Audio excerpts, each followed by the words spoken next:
This Transmissions Trips to the Store video has been brought to you with the help of listeners like you. Without Patreon support, Transmissions would not be the show it is today. You can sign up for Patreon at www.transmissionspodcast.com/support.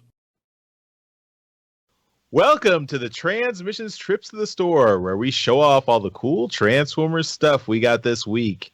This video is part of our regular Transmissions podcast, we can check out at our website, transmissionspodcast.com. We do 2 shows every week. Every Wednesday, we do Transmissions, the main flagship show. It's all about Transformers toys, and Trips to the Store is a part of that. So hopefully, if you're listening or watching this and you're listening to that at the same time and simulcast, do that. And then every Friday, we do Transmissions Alt Mode, which is all about Transformers comics and media. And this week, we are reviewing Transformers number 10 from IDW Comics. So, as always, Transmissions is supported by you, the listener. Thank you to all our donatrons, those people who give us money on Patreon and PayPal. You guys do a great job. You keep the show going. You're the reason we keep doing this every week. And if you are not already a Transmissions donatron and want to become one, just go to transmissionspodcast.com/support. And that's how you can do that. There's links there to sign up. If you don't want to become a supporter, you can still buy some merchandise from us. So go to transmissionspodcast.com/shop. And that's where you can buy some awesome Transmissions shirts and other merchandise. And that helps the show out as well. This week, we have Empire of Rust, Episode 3, Mike's Transformers RPG podcast. Our editor and producer, Mike Ordway, and his friends are doing this weekly Transformers RPG podcast. It's really cool. Check it out. Some really cool events happen. They're chasing down leads to find out who the Cybertron First terrorist movement is. It's a really cool episode. And also today, as this show goes up, go to transformersreanimated.com and check out Yoshi's project of creating a G1 inspired comic, filling in that gap between season 2 of the cartoon and the Transformers movie. This was a project we asked IDW to do several years ago. They said no thank you, so Yoshi decided, Yoshi took the Infinity Gauntlet and said, fine, I'll do it myself. And that's where we are. Thank you for that. All right, let's get into the stuff we've got this week. Yoshi, start us off. I got my hands on, it's not an original, but it's a replica of the exact script IDW rejected from me. It has beautiful art by Casey Collar and colors by Tom B. Long. And you will all be able to download all of this from transformersreanimated.com on Wednesday. That's today, when this video goes up. Right. So pause the video, go download it, and then come back. It's a very entertaining tale. Charles can attest to that because he actually read it. It has nothing to do with the fact that I make him look like a boss in this script. So, I don't have a cat though. It was a joke. It was funny. It worked. You have a cat in mythology, all right? He has a cat, so that means he becomes an evil mastermind doctor at some point. That's right. He could be a doctor of anything throughout the rest of the series. Also, good friend of the show, Dinobot Maximize, who gives us countless dollar bucks, sent me my long sought after Cosmos Transformers Trading Card game card. We're bitching about it and wanted me to shut up. So thank you, Dinobot. I really appreciate that. It was super cool of you and completely unnecessary, but thank you. And that's all I've got this week, Charles. Very cool. All right, Jeremy, what did you pick up this week? Nothing really new. Although I wasn't on the show last week, but I met up with you, had a good dinner, and you gave me a few things. One of them is somewhere in this mess of an office that I can't remember where I put it down. But you sent me, you gave me the business cards that I had printed up for you guys for TFCon Toronto. So hopefully this is another incentive to go to TFCon DC. And these 2 stickers that were based off our new designs that Mike did, Tape Man and was Boombox Man. And they are completely not in focus there. There we go. So they're cool. And then you also gave me a gift from Jim Simonic, which is Yoshi's already shown off his with the test pressing of Respect the Prime, which is great, and it actually made it from Pittsburgh to here in one piece. I am very thankful for that. Yes. I was worried about that. It did not. I did not check it. It did not, leave like 5 feet from me, and I had it with like some thick cardboard boxes I tore up to, protect it. And I will be getting a frame and probably framing that. So that's awesome. And You have a little bit of thanks to me for that as well, because I had to convince Charles to not put that in his scorching car for 8 hours. Jeez. Yes. Well, then thank you. Yeah, it is still flat. It is not warped at all. So thanks. And Got your back. that is everything I got this week. Charles also got me a comic, but that's what I can't find right now. So. But you have it. Yeah. Although I did forget to give you the other comic, but that's okay, I guess. Yeah. That'll be a problem for future Charles and future Jeremy to work out. So Yep. that's all I got. Yoshi, you're on mute. I don't think if you said something. I saw your lips. I move. did. It's okay. I said, is it at least bagged and boarded, Jeremy? Well, it is bagged. I have a bag that is No. comic. The comic. The comic. Yes, the comic is. Charles gave it to me bagged and boarded. Gotcha. Yeah, I'm not a savage, Yoshi.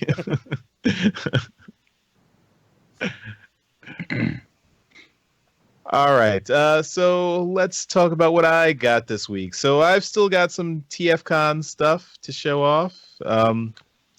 Sarah Peter Durocher, as Darryl mentioned last week, she had a bunch of her comps that she was selling at TFCon Toronto, and I got in on that after Darryl clued me in. Thank you, Darryl.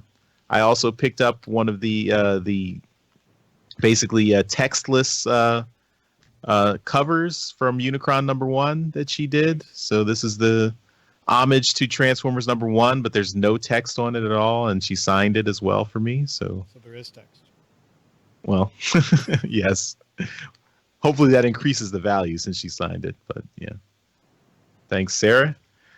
I also got a full set of the graffiti covers that she did for the first issues of the post-Revolution comics. So there's Lost Light, there's Revolutionaries, there's G.I. Joe, there's also Mask, it's inside there, and then there's Optimus Prime, and then you see here's the post-it that tells you it's a set of 5 graffiti covers. Would that So be a shelter? this would be this would be a full set of comics. I don't know if there's a colloquial term for that, but I'm just gonna say it's a full set of comics. And look, $20, so very reasonable price for all 5 of these comics. Nice. $20 So- Canadian. Yes, $20 Canadian, so $2. So very nice. I believe they refer to that as a loony. Exactly. I also It's a tuning. Darryl would know better than me. I also got Sarah Peter Durocher's her art book, which is very cool. It's all colored too, so this is As you mostly go open to a colored. black and white page. Mostly All colored, and some black. Liar! You're a liar! Charles just spent his entire time at Sarah's table. I also get Livio Ramondelli sketchbook. So that's if I can find a Transformer page. It was a long time. What? Oh, Yoshi's frozen. It's been a long time since. It's been a long time since Livio's been at a TFCon. Yeah. And Jack Lawrence Lost Light Bible. This is very cool. So design sketches in there. K-Zama sketchbook. And I think, Yoshi, do you recognize this page? Yep. So that's Yoshi's commission in her sketchbook. Oh, no. That's not my Oh, it's commission. not? Oh, it's No. not? Oh, okay. I thought it was. You did do She You did did have do a. She did the. She did Megatron and Superman. Or, sorry, Megatron and Optimus Prime, duking it out. Oh, okay. But that's not it. yeah. That's just The reason I Megatron. recognize that is because I have the same book. Ah, okay. Yeah, but this is G2 Megatron looking a little worse for wear. He's been through some stuff. But yeah. And last sketch I was art book I'll hoping show you off. would show this. this is the best. this is NSFW, so I don't know if I should open this on camera. Do but it. This is Do it. Um, It's Yeah, not so this- that bad. It's not that bad. If I could swear, we could see some Robo Dick. just is it It's not not even even that that. it's kicked off YouTube? It's all implied. It's implied. it's NSFW if they weren't robots. I'll say that. So Okay. this is Alex Milne's Hot Motor Oil book and art book. So this shows. So if you are a shipper, you like shipping the Transformers characters, this is the book for you. Also, he did a personal sketch in the front. So I asked him to do a Nautica sketch. So thank you, Alex, for the Nautica sketch. And yeah, so here's Brainstorm doing a Spider-Man impression with Perceptor. So here, Star Drive and Bumblebee. I guess they have a love-hate relationship. And then the traditional Optimus Prime and Elita 1. But some of the saucier ones. Let's see here. Is there any Mega- description in there or any kind of explanation like No, this is a result of being asked the weirdest fucking commissions over 10 years or something? not really. No, Okay. it's just all art, just lovely art. At least it doesn't say like Transformer ships on the cover, so people aren't going in expecting like a detailed picture of the arc. Megatron and Optimus in a loving embrace. Not love is a battlefield, literally. It's so hard to.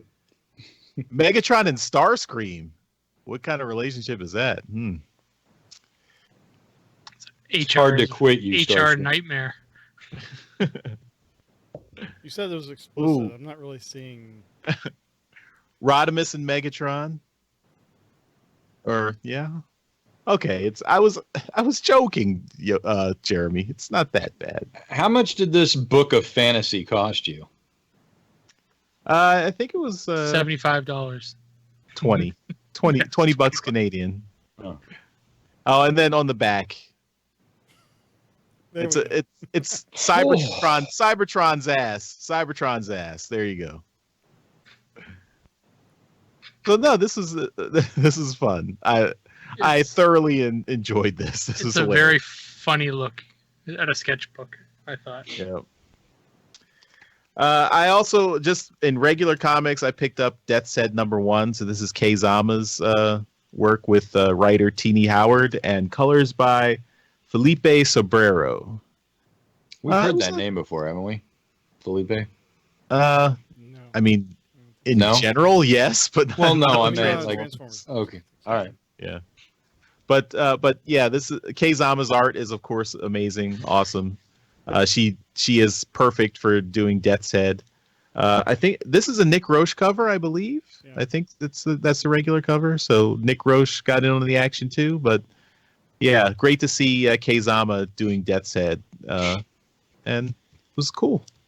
Yondu's also in it too. I'm not too familiar with the current Marvel universe, but I recognize Yondu from Guardians of the Galaxy, and so cool.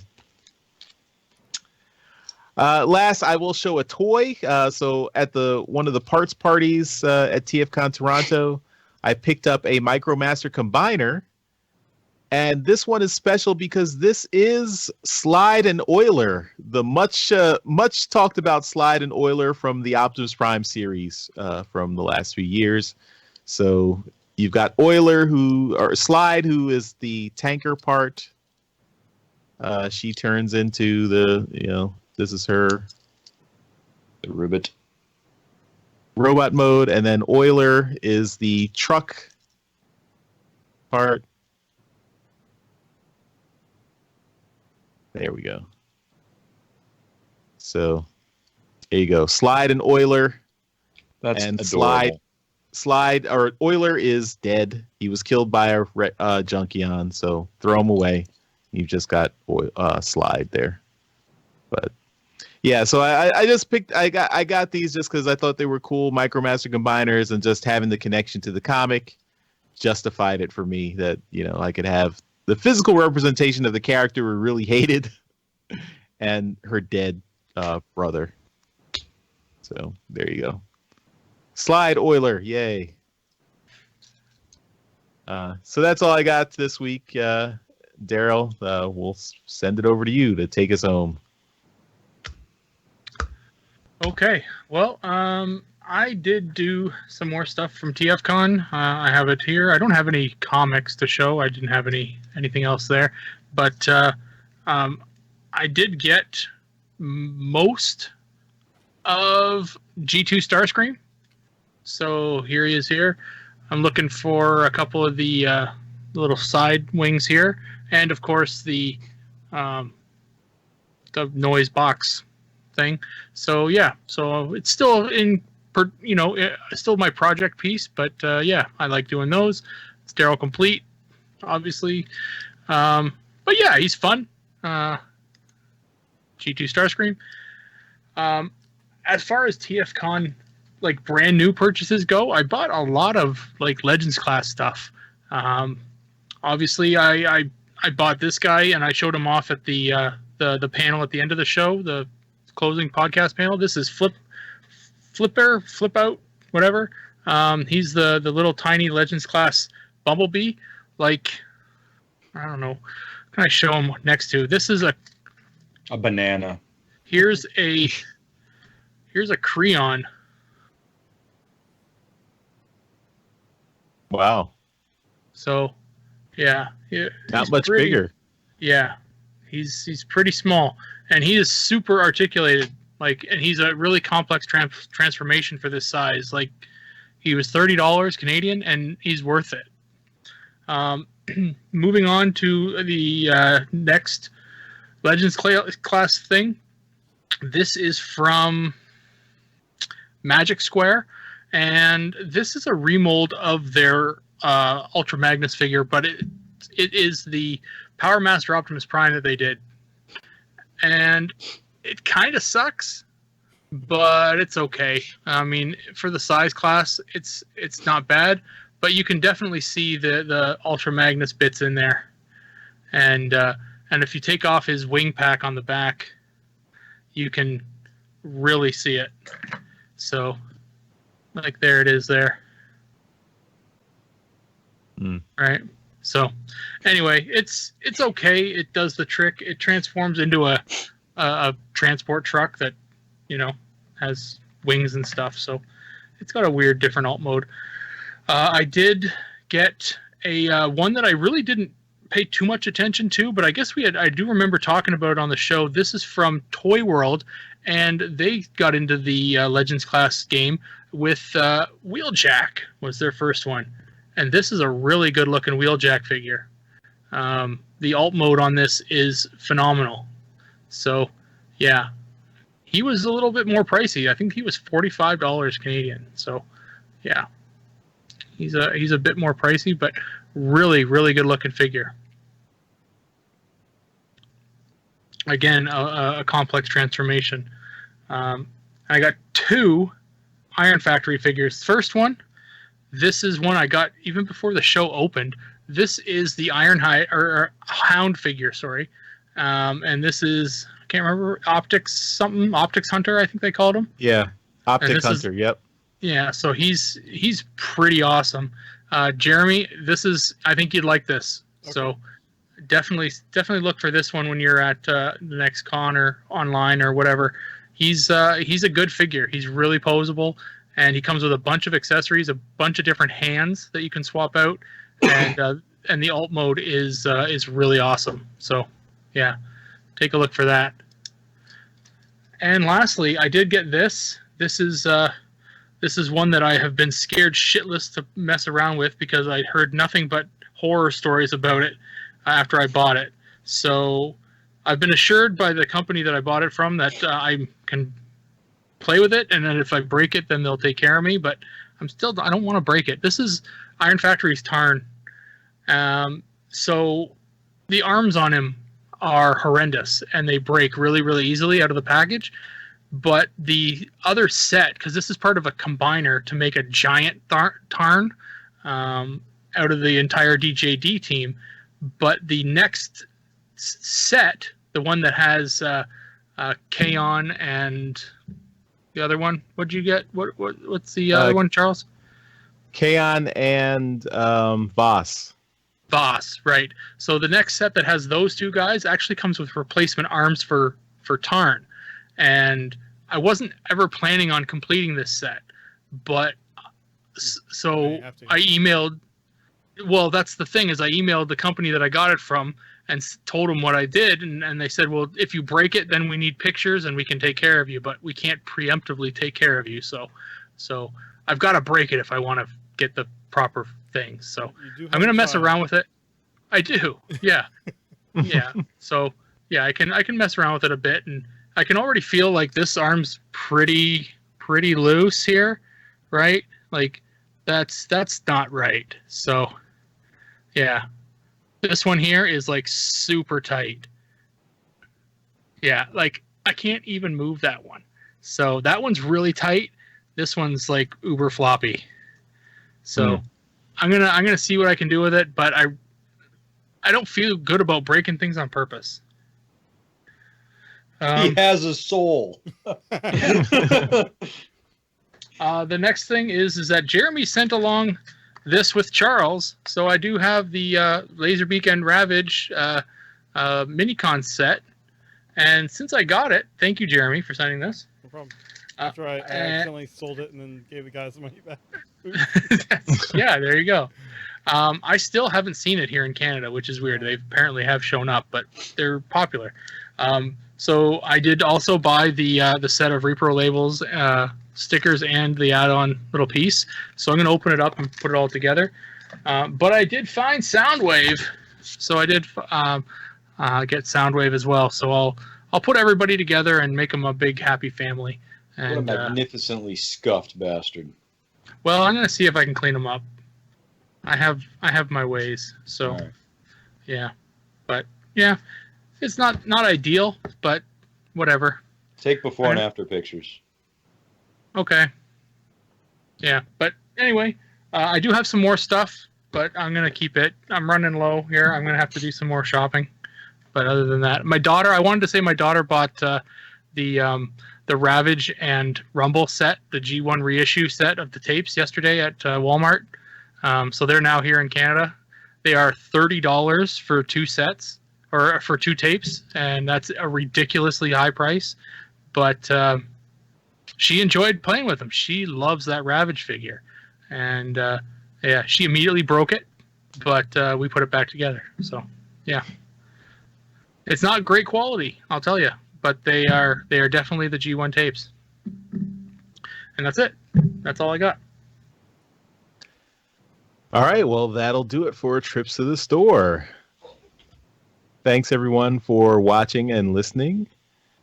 And as always, we want to encourage you to support Transmissions by going to transmissionspodcast.com/support. And that's how you can help us out by becoming a Donatreon. Give us money on Patreon and PayPal. If you want to leave us feedback, go to transmissionspodcast.com/feedback. You can leave us emails, voicemails, hit us up on social media, leave a comment right below in this YouTube video if you want. We really enjoy getting your feedback and responding to it. And that's it. We'll see you next time. Bye-bye. Bye. Later.